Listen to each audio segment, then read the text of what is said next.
Hey there, Jen. Welcome to the Making Math Moments That Matter podcast. We're excited to kind of chat with you, dig in, and hear what's kind of rattling around in your shoe today. Let us know where you're coming from, and let us know your teaching role.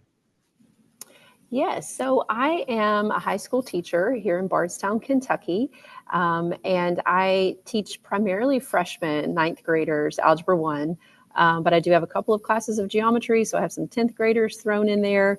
And I have not been teaching in public school for a long time, but I've been teaching for a very long time.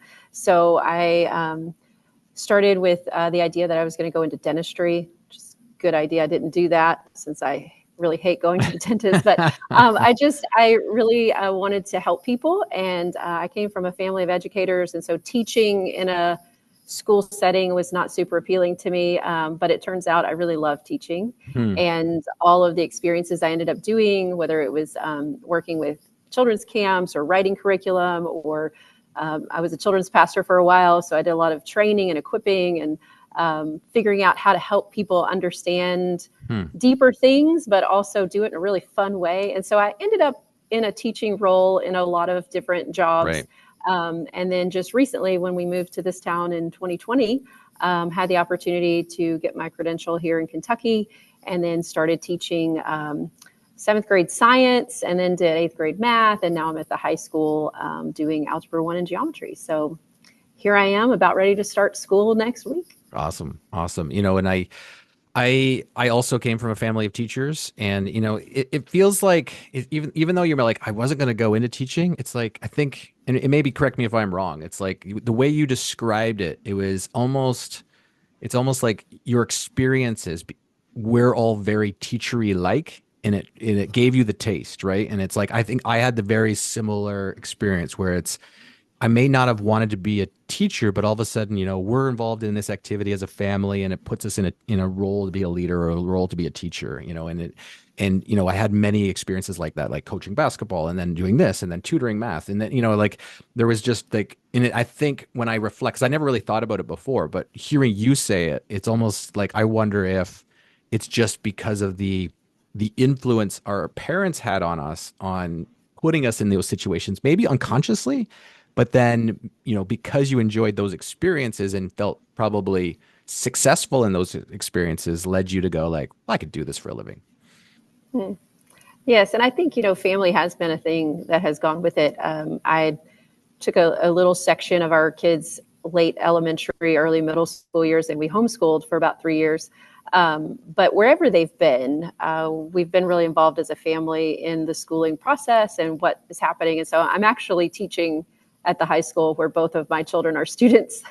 So that's been a really fun thing, and just to see them connected and involved. And I do think we sort of pass on some of Right. those Right. passions and enjoyment. And I think I've heard you talk about before that your kids end up being at the school longer and earlier than all the other students because you're there. And Right. so that's definitely the notion of my kids, that they end up staying after and tutoring other students or helping with one thing or another. My daughter was here yesterday helping set up my classroom, and so they do become a part of Right. what's They happening. see the world, So like they experience the world. for sure. I was excited reading your little intro before the meeting to hear that you were from Bardstown, and you mentioned that you just moved there in 2020. And I said to John before we got on the call that I just visited Bardstown for the first time last October, and we're actually going back this October We should because get we together. loved That's it so exciting. much. Yeah. Oh, It's a beautiful little town. We went to it Mammoth Caves, and then that was kind of halfway between Mammoth Caves, and we went to Keeneland. So, it's such a charming place to be, especially in the fall. I'm so glad you had a chance to visit, and really, I'm serious. We should connect. It has been a delightful town to get involved in, very community oriented. We do have a lot of tourists because of horses and bourbon, and Mhm. the caves, the national park's not too far away. So we have a lot of visitors, and so we love to just extend hospitality wherever. But that's so exciting. I'm glad to make that connection. Yes, it's one of my Awesome. favorite places I visited. So I Wow. would, yeah, Now I you made do. me want to go. I love it. It's very charming. Everyone who's listening right now is like, what's this town? Yeah, I gotta where's make Bardstown, Kentucky? awesome stuff. Jen, the question we ask everybody on the show is, what is their math moments? The math moment is like thinking about your history, thinking about, your experience as a student. Usually it doesn't have to be, a student experience, but it's just something that, impacts you around, math education. And usually it kind of like defines initially maybe what you thought math was or wasn't, and it stuck with you all these years. And when we say math class, usually something pops in your mind. You get this image, this vision, this memory, this experience. We want to know yours. What's your math moment? Yeah, well, I feel like there have been a variety of ones that keep popping up the more you think about this story. But the one that initially and continues to be that math moment for me is eighth grade math. I was given the opportunity to take Algebra 1, which back then, it was like this privilege. Now we want to make sure everyone has access to Algebra 1 at lower grades. But at that point, it was like, okay, this is a special class. You're going to take Algebra 1. And my sister had taken it 2 years prior. And I remember it being this struggle, and her class had kind of been thrown into it without much preparation. And I went into that year thinking, I'm going to beat this class. Like, if I can make A's in my other math classes, surely I can figure out how to do this algebra thing. And my strategy for that, and I don't exactly know where this came from, but my strategy was, if I could just figure out why things work the way they did, then I think I could get it. Like, if I understood the background. And so I don't know if I drove my teacher crazy or maybe just my fellow students, but I was persistent in asking that question. If she was explaining steps or a procedure or a new idea, I would say, why do we do that? And why does it work like that? Or why wouldn't you do this instead? And my teacher was just wonderful in entertaining those questions. And sometimes I think there were moments where she wasn't exactly sure how to answer that. But she would come back to it, whether it was the next day or later in the class. And she would say, well, here's where this is coming from, or here's why we want to make sure that, we do this, this, and this. And I feel like that year actually set me up so well to pursue math that way, to ask that question of, why is it like that? Or how does this work? And I do think some of that came from, I said I grew up in a family of educators, but we were also like, our family played games together a lot. They did a lot of those like puzzles and logic things where you have to figure something out. And so I already kind of had this idea that I loved patterns. I love knowing how something worked. And so algebra kind of ended up being one of those things for me of like, if I can just figure out how it works, then I think I can probably do this. But taking that into further math classes, even if the teachers weren't quite at that place that they answered those questions, I was already trying to do that for myself, to figure out. I guess I was just really resistant to the memorizing a rule. And I wanted to know why, because I was pretty sure I would forget the rule at some point, and I wanted to have some way to get back to it. And so if I could figure out the what and the why, then I could get there. And so that math class as an eighth grader, I think set up kind of this foundation for just how I approach math. I have been told on occasion that I see things a little bit differently. I had told one of my principals something about that math is beautiful, and she's like, oh, I haven't really heard someone say that. But I think it is that pattern, just the sense of what's going on. And the other thing that's been really fun, another math moment, was actually my kids in math. And I remember my daughter coming home from kindergarten. This was back when Common Core was a really big deal. And she came home and opened her little folder, and she goes, okay, let's subitize. And I was like, what? What is subitize? And I was thinking, surely I know what this word means. I've got a math degree. I'm sure I understand what you're talking about as a kindergartner. And I realized it was something that we already did. When we played games, and you could look at a dice and know that those 5 dots meant 5. And I think seeing how they were learning math in a different way than I had learned it, but that it made so much sense. And so I feel like I have kind of relearned math as my children have gone through a different way of doing math. That's been really fun. And so I've kind of had an adult math moment vicariously through my children. Like I think that is a very insightful, and I really didn't think of it, but this way it was. I think we have as teachers three, learnings of math. Like you said two. It's like you learn math as a student, and then you learn math as a parent. You relearned it, or you learned it in a different way. It's almost like for me, I felt like it was three times. It was kind of like this is the way I learned it, and then it was like, okay, now I'm teaching it, and so now I'm learning it in a different way now. And then the third time is like now I'm parenting students going through it and I'm relearning it again. And it's not exactly the way I was teaching it, but also maybe I need to blend those. Like there's three kind of almost stages. And I think maybe probably even more when people have those epiphany moments where like, oh, here's what I learned. Here's how I'm teaching it. Here's how I should have been teaching it all those years. And now I'm like blending that with students. Like there's got to be those moments. I'm curious though, Jen, when you said like you had that drive to want to know how to figure it out, like what was what was it like you wanted to know the ins and the outs. Like I was not that student. I was and I guess I was a student that was like, I want to figure it out because I want to be able to replicate and do well in the test. That was like me as a student, I was like, I want to be able to get that gold star or that sticker. So me figuring out, I have a sense is different than you figuring it out because me figuring it was like, I want to make sure I know the algebraic way to solve this problem. And I want to know like the ins and outs of how the algebraic way works or the algebra solution works. But I think that's different maybe than what you were trying to do with figuring it out because I think there's the difference, between the algebraic way and the conceptual way and understanding both. And I think I was just solely focused on going like, I got to make sure I know this. And I'll ask questions until I feel like I'm confident in memorizing the technique versus the real understanding. Is that true? Yeah, I think you said that pretty well. I think I was one of those students that I wanted to do well. Like I wanted to get an A in the class and do well. And that really was probably more intrinsic. My parents weren't people that just was like, you have to make good grades. It was just kind of how I guess I was wired.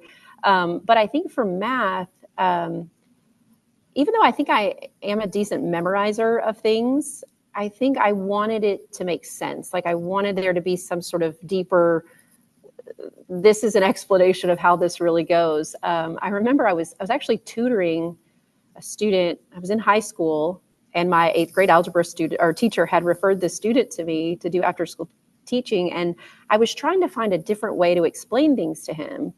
And I think we were multiplying positive and negative numbers. And I was like, conceptually, I could explain to him a positive and negative, because it's like if you have three groups of a -1, then you have three -1s. And that made sense. But when I tried to explain like why a negative number times a negative number meant a positive, I was like, I don't have a conceptual piece to make this make sense to you, because I didn't want to pass on to him too just this memorization technique, because I was aware of my forgettability and I was like, I think this kid's going to forget it too. So I need something to make it make sense. And I think maybe it was the desire for something to stick. Like I wanted to be able to use it later. And maybe I just didn't trust my memory to pull it back out again the next year and have it if I was just memorizing. But I felt like if I had some reasoning behind it, then I could use it again later on when I needed it. And I don't even know why I thought I would need it later. I wasn't planning on being a math major in college. I did turn out to be, but for some reason I had this notion that I wanted something that would stick. And I felt like if I knew where it came from, then I could pull it back out later. It's interesting. I actually had the same aha moment that you had in eighth grade, but it wasn't until my second year of teaching. So unlike you in some ways, I really didn't have a good memory and I also didn't understand, which just meant that, I could maybe retain information just long enough to do well on the next quiz. And then I was essentially starting over again. And then I became a teacher and I was teaching sixth grade and realized that the students in my class, had more understanding of mathematics than I did. And that I really needed to go on what John described as my second learning journey, which was my journey of relearning everything I knew about math as a teacher. And it was then that I realized, like you did in eighth grade, that if I didn't actually understand it, if I couldn't see it, conceptualize it, understand why this and not that, it just wasn't going to stick for me. And the whole time you were talking, it made me think of hearing Pam Harris speak and the idea that math is figure outable. And that wasn't Mm. how math was presented to me as a student. It was presented as a series of steps and equations to memorize and follow. And I wish that I had had that, that had dawned on me like it did for you early in your math education journey, that you advocated for yourself, that that was something that was critical to your learning and your understanding. So I'm a little bit jealous, but I am fortunate that I was pushed later on as a teacher in my second phase before my also third phase as a mother of relearning mathematics in a way that was a lot more impactful. So, with that I in mind, we're going to jump into kind of what's on your mind today. What's your question? Maybe what's that pebble in your shoe as we head into a new school year? Well, this was really difficult to decide because I was so excited to talk to other people who have kind of been through these things or working through these things. And I'm like, I have like 17 pebbles I want to pull out and look through and get your feedback and hear what you have to say about them. So I was really trying hard to bring it down to just one nugget. And so I kind of picked the thing that was just most present and on the front burner. And our district, I feel like, has done a really great job in the last few years of, in some ways, being rather progressive, at least in our area, to kind of think outside the box and do some learning experiences, both that are outside the classroom. I know I have some students who are part of this health science group that they do classes at the hospital, and we have some kids that are doing aerospace engineering at our airport, and so they're actually not even in the classroom doing some of this learning. And so there's a lot of really cool stuff going on. But over the last year or two, we have moved in kind of another direction of really trying to communicate to stakeholders, to parents and students themselves of their success and how they're doing on a more regular basis, rather than just like this end of year state testing that you don't hear the results for like 6 months. And so it doesn't really give them a sense of, who they are as a student or Right. how they've grown. And so one of the solutions was that we just kind of in-house as a district have created these, we call them community assessments. It's basically a test at the end of every quarter for all of your core contents, which I understand, the perks of that and how we can use that as a measuring tool. But the struggle I'm having is that I feel like there's so many quality things happening in the classroom that are maybe a better judge of their success and their growth as a mathematician. And I want to be able to showcase that, and also for them to grasp how that's really the part that I feel like matters. The thinking that they're doing, the processes that they're working through. I've done a lot of one of my other classrooms, I had the vertical whiteboards. Right now, I don't know if you can see in my class, I'm in a science classroom. Yeah, I thought so. So It looks like the we science write labs.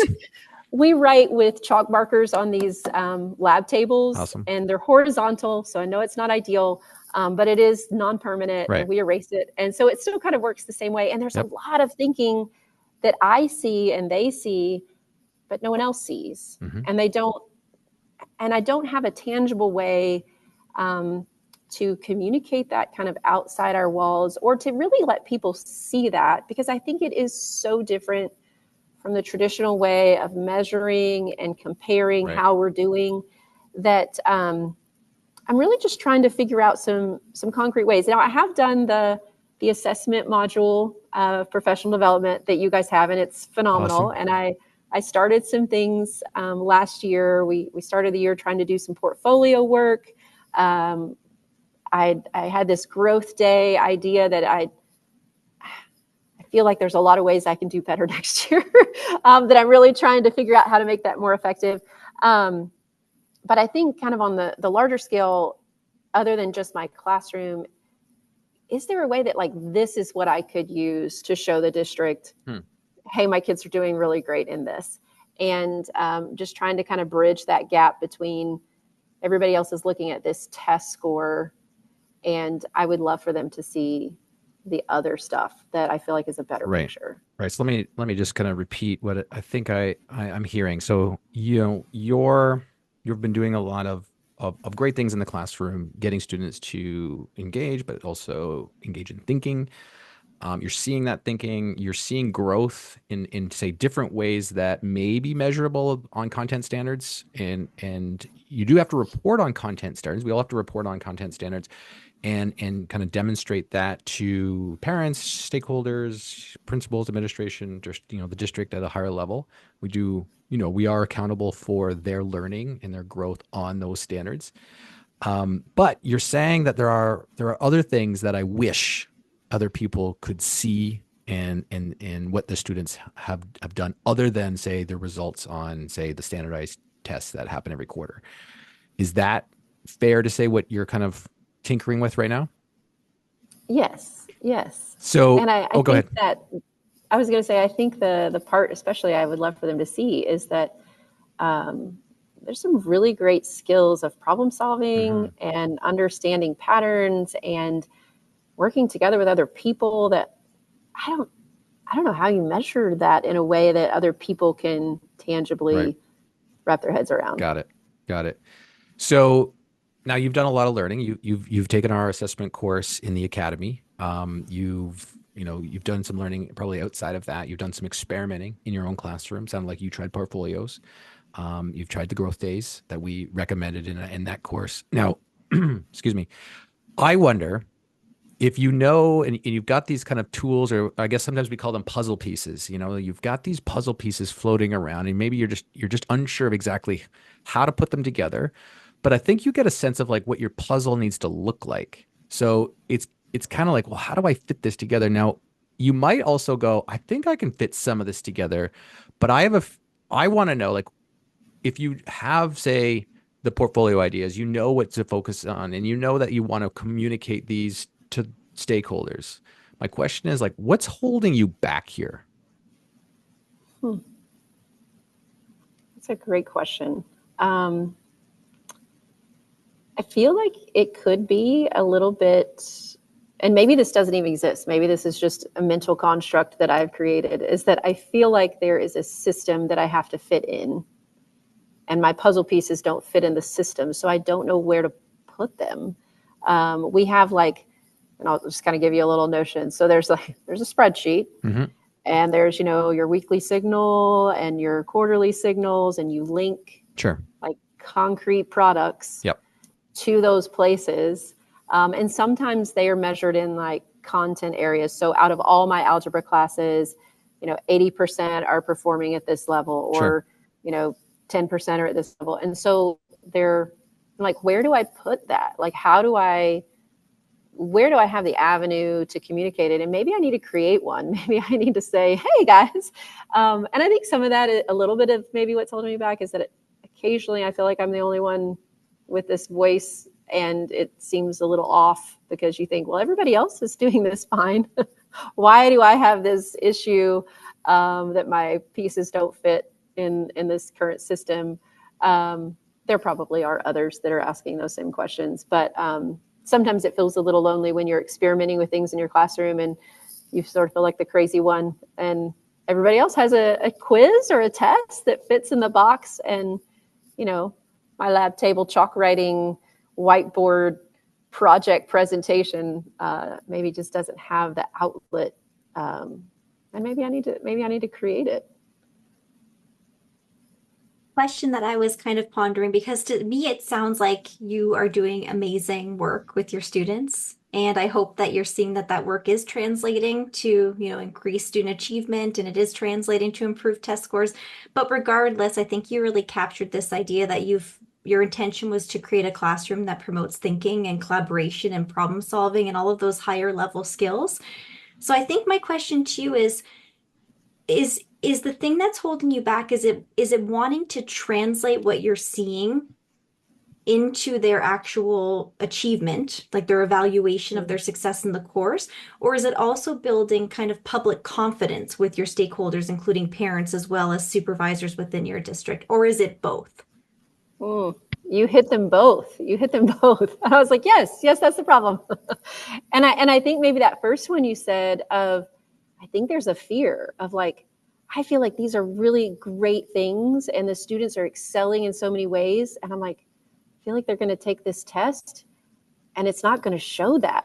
And, I have lots of people that are like, well, if you're really teaching great, deeper thinking, they're going to do great on the test. I'm like, I don't know. I mean, just because they have a good process doesn't mean they're always going to pick, answer Right. B when answer C looks very similar and they had a decent thinking behind it, but it was the wrong answer in the long run. And I think that's a big fear of that it's not going to play out in those systems to show that it's good, which feeds into then I don't know that other people are going to recognize that or have confidence in this way of teaching. Right. And so, Do you have confidence that if you stick to this level of teaching and you get better at this level of teaching in the way that you want to have these benefits that students are having, and if you are consistent throughout the year, that students will have maybe not necessarily better scores this year, but are set up for being more successful in future years? Like do you feel like you have that belief in it, and then the question is like, do you feel like that's good enough? I do think I have that belief. And I experienced a bit of this wrestle when I was teaching eighth graders. And my principal at the time was so great to just encourage me to take some risks. And I said, but here's the thing. What if I get them in this mode of problem solving and thinking out loud, and we're not doing like homework checks and all that, and then they go to high school and they go right back to the do It's homework? going to And I'm like, happen. It's going right? to, And you she can't goes, control what they're going to do in the next level or at the next teacher. right. And she goes, so what? She goes, Right. they've had this year to recognize there's another way to think about this. And she goes, I don't think they're going to lose that. Now they might have to learn a new system and a new way of, doing it when they get to a different class. But she was really great about kind of reinforcing that belief of like, this is going to be impactful. And so I really do believe that. And even if all they take from my classroom experience is math is figure outable, or, I could actually do this, or it might even be fun. Right. Those are things that I feel like are transferable and would impact their experience in another class and improve their experience in another class. Because I know a lot of, Joe Bowler's work of our mindset has so much impact on how we perform and achieve in those places. And so I do believe that. Right. I think maybe though I do struggle with the kind of the self-doubt of, am I doing For the sure. right thing? Like, is this going to impact them? And if so, then I just need to keep getting better at that so that it can impact them further. Right. And I think we all struggle with that when we try a new strategy, or we think about different, new teaching in new ways, and we're going, is this better? Is it worth it? And I'll tell you two experiences. I'll tell you one from my personal experience, but also one from one of the districts that we partner with, and their experience as a whole in terms of the grade level that they focused on in the support that we helped provide last year and the previous year. So like my personal experience was similar to yours, is having this kind of dual kind of pull on going, I'm providing this experience for my students, but then it's like, okay, people would say, well, are they getting better test results in the end? And I was, we have our standardized test here in our ninth grade, which is EQAO, and teachers who are from Ontario here are cringing right now when they hear that. But I mean, like that was one of our standardized tests. And it was like, and they were saying, well, why would you do it this way? If like, are they getting better results? And I would say, look, I can't tell you that my students this year, got better results than the students in previous years. But what I can tell you is that, they didn't go down, and like, they're not worse. And I think what my students have is they stuck with problems longer. They had more confidence in problem solving around things they didn't know. So for example, like kids would leave questions blank in previous years, and I had less students leaving questions blank, which ultimately, eventually will translate into better results because they're, trying things that they may have not them, but I mean, comparable students weren't trying before. So the second story is that's the exact same thing we heard from one of our districts.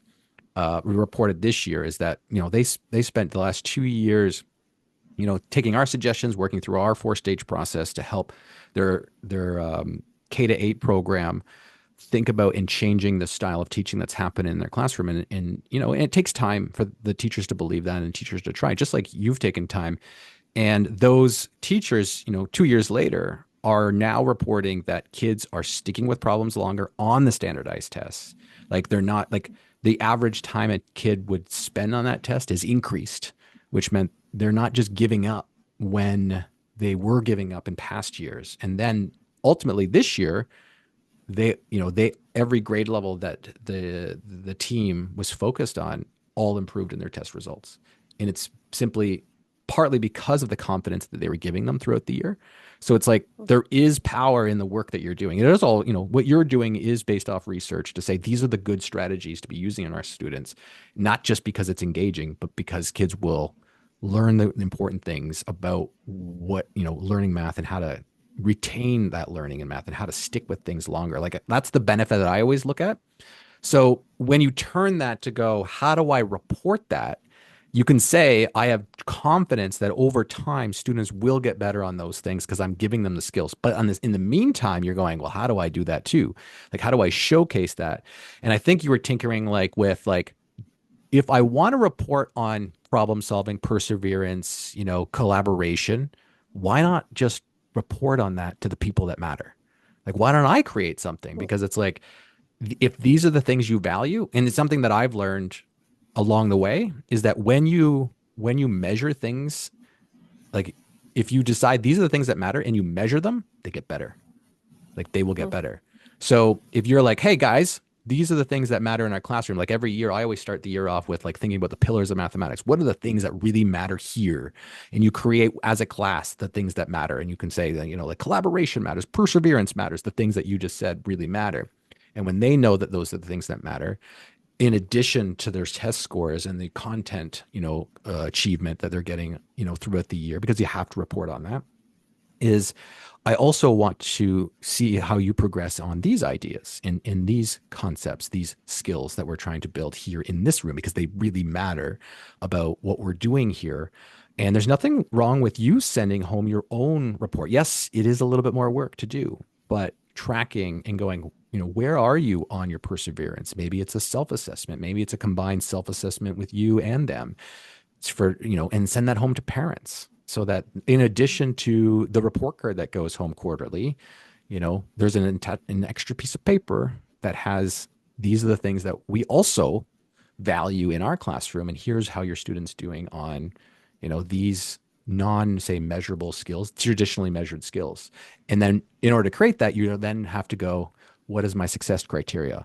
How do we create a success criteria for perseverance? What does it look like when we're doing perseverance well? What does it look like when we're not? What does it look like when we're problem solving well? What does it look like when we're not? Co-creating that with your students kind of gives that insight. You're building that culture that says, these are the things that value. We want to report on that as well, to everyone who's involved with the learning, in stake of your learning. So I used to do that on my early report. So my quarterly reports, we made a quick, and it doesn't have to be big. It was like we reported on 3 things that we thought mattered during the year. And it was really just us commenting together on, I think this is where we are, but we just clearly defined as a group what it meant to look like. What were the actions we were doing on a regular basis that made it say, hey, we're doing really well here, and versus say being on this end of the scale.